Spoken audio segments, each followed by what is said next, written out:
When the ships entered Guanabara Bay, Rio de Janeiro was still a colonial port at the far edge of a European empire.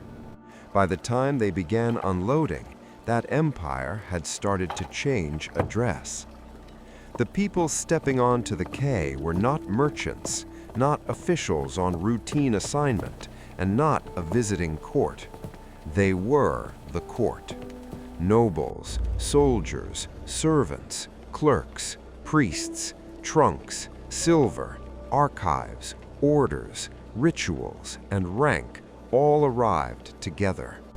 For the people already living in Rio, the meaning was immediate. Houses would be taken, streets would be reorganized, prices would rise, access would narrow. The city would have to make room for a monarchy that had crossed the Atlantic to survive. Europe had not come to admire the colony, it had come to govern from it. The move began with fear. In 1807, Napoleon's armies were pressing across the Iberian Peninsula, and Portugal faced the possibility of occupation.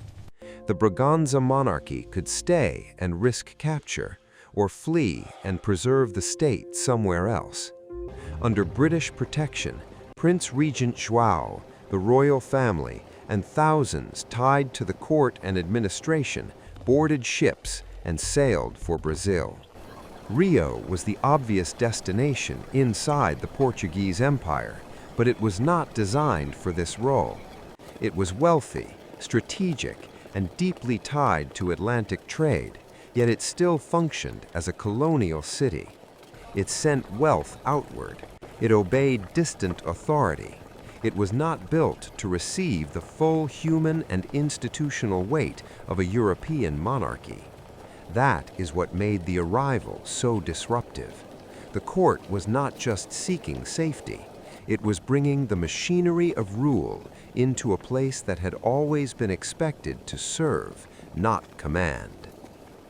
To understand the shock, it helps to see the city as it was, a humid harbor ringed by hills, whitewashed buildings near the water, church towers above narrow streets, warehouses, markets, carts, animals, and the constant labor that kept the port alive. Enslaved people were central to that labor and to the city's daily function. Then the fleet appeared. Ships filled the bay. Boats crossed between hulls and shore. Soldiers moved first to impose order. Servants and workers carried trunks, furniture, caged animals, religious objects, sealed chests, and stacks of paper, because an empire runs on paperwork as much as ceremony. Local elites hurried toward the docks, eager to be useful, visible, and rewarded. Others watched from the margins as something enormous and unstable began to take shape. 3 recurring human anchors reveal that change from the ground.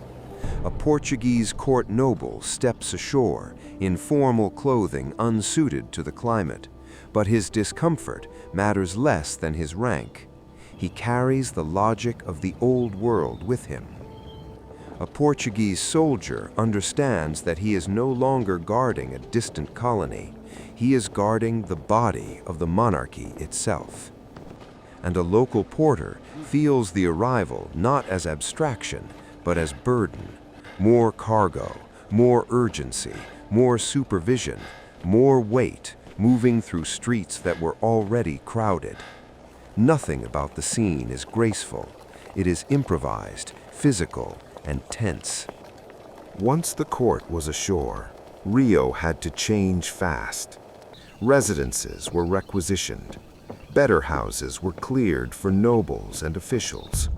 Urban space was redirected towards ceremony, security, paperwork, and access to power. The city's hierarchy became more visible because the court needed closeness, control, and service all at once. That pressure spread through daily life. Food had to be supplied, horses had to be found, buildings had to be repurposed, clerks needed rooms, guards needed positions, servants needed quarters, archives needed protection. Every demand landed on a city that had not chosen any of this. For wealthy locals, the arrival created opportunity. Favor could now be won in person. For ordinary residents, it often meant displacement, crowding, and a harsher struggle for space. The deeper change was political. Decisions once filtered through Lisbon could now be made in Rio. The port no longer felt like a distant colonial endpoint. It had become a gateway to the surviving core of Portuguese power. Authority had not disappeared in Europe. It had crossed the ocean and begun speaking from the South Atlantic. The decisive shift came when the arrival stopped looking temporary. The court did not simply shelter in Rio. It reorganized the empire from there. Ports were opened to friendly nations. Institutions of government operated in the city. Diplomats came there. Petitions were addressed there. The rhythms of administration, privilege, and command were now centered in a place that had once stood far from the political core. This did not make Rio fairer. Slavery remained foundational. Inequality remained severe. The city gained importance without losing its violence, but its status changed permanently. Rio was no longer just a colonial capital serving a metropolis across the sea. It had become the place from which that monarchy functioned. A European empire, under pressure, had relocated its center of action to Brazil. That is why 1808 matters so much. Not because a king visited a colony, but because the direction of power briefly reversed. For generations, Brazil had been a place resources were extracted from and ruled at a distance. Then, under the force of war, the empire itself arrived and asked the city to hold it together. Rio received the court, but it also absorbed its demands, its rituals, its paperwork, and its hierarchy. After that, the city could never return to being only a faraway port under someone else's shadow. Sometimes history advances like conquest. Sometimes it arrives like collapse. In Rio, it arrived as relocation. An empire crossed the Atlantic, stepped onto a colonial quay, and changed the scale of the city forever.